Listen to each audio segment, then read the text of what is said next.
સુરત શહેરના સૌથી મોટીમાં એક આપણા પાંડેસરા જીઆઈડીસી છે, જેમાં અહીંયા 600થી વધારે મોટી ઇન્ડસ્ટ્રીઝ છે અને ખાસ કરીને આ જો પાંડેસરા ખાતે જો એક એફ્લુએન્ટ જો ટ્રીટમેન્ટ પ્લાન્ટ છે, જેમાં 127 જેટલા આપણા અલગ અલગ જો ઇન્ડસ્ટ્રીઝના જો એફ્લુએન્ટ આવે છે, ટ્રીટ થઈને પછી અહીંયાથી જો બહાર જાય છે.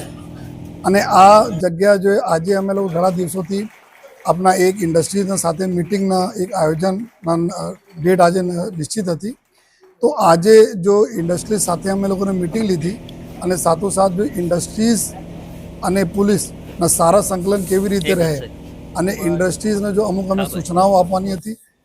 ચાહે અમારે અહીંયા આ વિસ્તારમાં જો લગભગ મિની ભારત જેવો વિસ્તાર છે, ઘણા બધા બહારના લોકો આવે છે, ગીચ વિસ્તાર છે, તો આ વિસ્તારમાં શું શું જો અમારી જરૂરિયાત છે જો ઇન્ડસ્ટ્રીઝ પૂરી પાડે જો ફોર એક્ઝામ્પલ જો અહીંયા જો લોકો રહે છે એના અમુક જો અવેરનેસના ચીજો પર ઇન્ડસ્ટ્રી કન્ટિન્યુઅસ આપતા રહે, જેથી અહીંયા બહારવાળા કોઈ આવે છે તો કોઈ પણ પ્રકારના વાયોલેશન્સ જેટલા બી હોય છે કાયદાના પ્રમાણે, જેવા કે ભાઈ હેલ્મેટ પહેરીને આવે જોઈએ, સીસીટીવી કેમેરાઓ ઓર ઇન્ડસ્ટ્રી અહીંયા લગાવે આ વિસ્તારમાં, જેથી કે અમે લોકો જો ક્રાઇમ ઉપર વોચ રાખી શકીએ જોઈએ.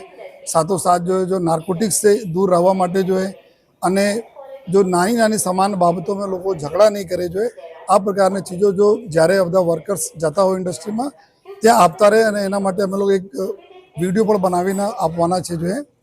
એના સાથે સાથે જો આ બધા વર્કરો જો અમે લોકો જોયા છીએ કે નાની રકમને લઈને વ્યાજને લઈને જો પછી મોટામાં પ્રોબ્લેમ ફસાઈ જતા હોય છે, તો એક આ બી કે વ્યાજખોરોના વિરુદ્ધમાં બી જો અમારી ડ્રાઈવ ચાલે છે જો આ ડ્રાઈવમાં અહીંયા આ લોકો બી વર્કર્સને બતાવે, કોઈ પડો તાત્કાલિક પોલીસને આપણે જાણ કરે, જેથી અમે લોકો કાર્યવાહી કરીએ.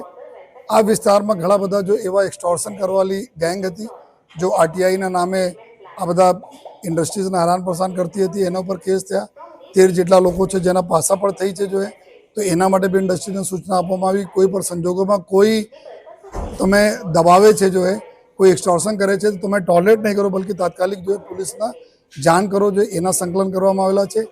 અને સાથોસાથ ઇન્ડસ્ટ્રીના ઓર શું અપેક્ષાઓ છે પોલીસ તરફથી, જે રીતે આપણા સુરત શહેરના એરિયા વધતા જાય છે.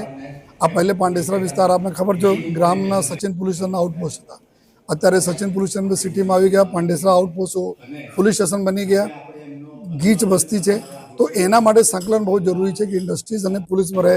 ઇન્ડસ્ટ્રીમાં કોઈ નાની મોટી કોઈ ભગવાન ના કરે કોઈ ઘટનાઓ બને, દુર્ઘટના બને તો ત્યારે કેવી રીતે તાત્કાલિક પોલીસને જાણ કરવામાં આવે, જેથી જો તુરંત જો ડેમેજ કંટ્રોલ કરી શકાય અને કોઈ જો આ ઘટિત ઘટનાઓને બંધ અટકાવી શકાય. આ પ્રકારના તમામ ચીજોનો ચર્ચા વિચારણા કરવામાં આવી અને ઉમ્મીદ છે કે આવનાર સમયમાં બી આ પૂરા એરિયા જો સુરતના ગ્રોથ ઇન્જનમાંથી એક ઇન્જન અહીંયા આ વિસ્તાર છે, તો આ લોકો બી સરસ રીતે જો આપણા સંકલન સાધીને કામગીરી થતી રહેશે. આજે અમે લોકો જો ચર્ચા કરી ઘણા બધા પ્રશ્નો જો અમે 4-5-6 મહિનામાં જોયા તો અમે એક તો અમુક જો આરટીઆઈના દુરુપયોગ કરવાના જોઈએ.